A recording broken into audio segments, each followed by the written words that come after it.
So I'm Tonya. I'm just going to give you a little bit of background about myself. I started painting actually around 1974. I was about 10 years old or so, and I got my first acrylic painting set as a Christmas gift.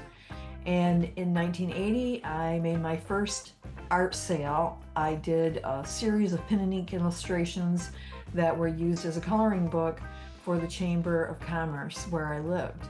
I graduated with a degree in visual communications from the Colorado Institute of Art in '86, and in '95 I established Creative Spirit Studios with a vision that I feel is finally, after all these years, coming together and becoming a real thing. So I didn't really feel like I was finding my success until about 2012, and that's when I stepped into being a full-time artist at that shift. I quit my day job and went full-time. And in 2015, that's when it was kind of on the verge of like, oh, I'm just going to give this up.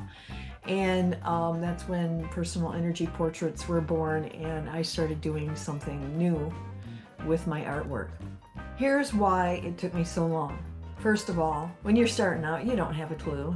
There's no real information that you get by going to college. They don't teach you marketing, they don't teach you how to sell. And on top of that, I always had this concern that maybe my work wasn't really good enough yet. And I didn't think that there was a way to earn a living just by doing paintings. Doing street fairs seemed a little bit overwhelming, and I really didn't know any other way to sell my artwork except perhaps through galleries. And with two kids, that seemed like my only option. I didn't know anybody either who had made a career of art, so there was nobody I could follow or, walk in their footsteps. And then, of course, there were all those little fears as well, correct? And those fears, we might say they're little, but they really do hold us back. Things like, well, what if nobody buys my art?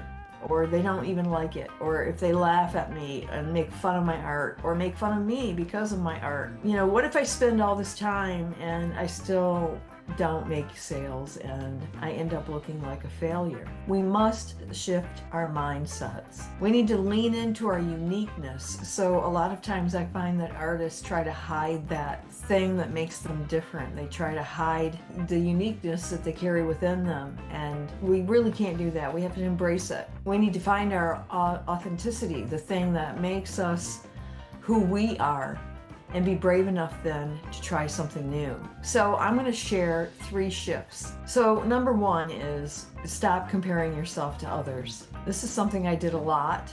Every one of us, no matter when we start as a beginner.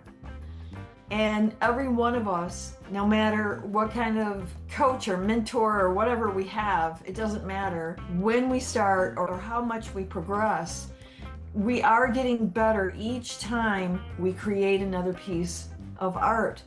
And so a regular practice actually helps build your confidence. And you have to remember that you're only in competition with yourself. You are not competing against other artists. Your work, your way that you bring yourself to your work, it's completely different than anyone else. And so therefore you're not in competition with anyone. So we have to tackle our fears. And I remember feeling this way, like when you don't sell a piece, you feel like it's just crushing you,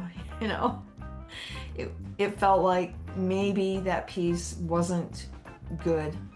Maybe I priced it wrong. Maybe I don't know what I'm doing. Maybe my work isn't as good as I believe it to be.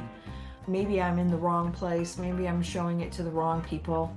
I had no idea really what I was doing, and when you don't have any idea what you're doing, fear just creeps in and kind of takes over. So shift number 2 is about confidence. Confidence isn't achieved. We're not talking about the kind of confidence that, I'm going to fix my hair and I'm going to get dressed up and wear my best clothes and then I'll have confidence. And it isn't about how well your work is received by other people. Confidence isn't coming from outside of you, in other words. It's a feeling. It's something that comes from the inside. So to be confident, we want to find our inner strength. We want to be confident around our pricing, because if we're wishy-washy about our pricing, it can repel people from wanting to buy your work. Not selling a piece is not the end of the world, and it really doesn't reflect on the piece itself. Not selling a piece isn't the end of the world. A sale happens when that artwork meets the right collector. But your pricing matters, and confidence matters even more. You have to be confident in your pricing. Then you find the right audience and everything begins to change for you. So shift number 3 is letting go of any narrow-minded idea you have about what success actually looks like for you. We need to relax.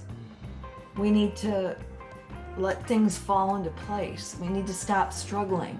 We need to allow success to show up however it wants to show up for us, because it will look different for you than it does for me or your neighbor or those artist friends that you have. Join me on Patreon at the Passionate Spirit level for additional coaching around building a business with your art making.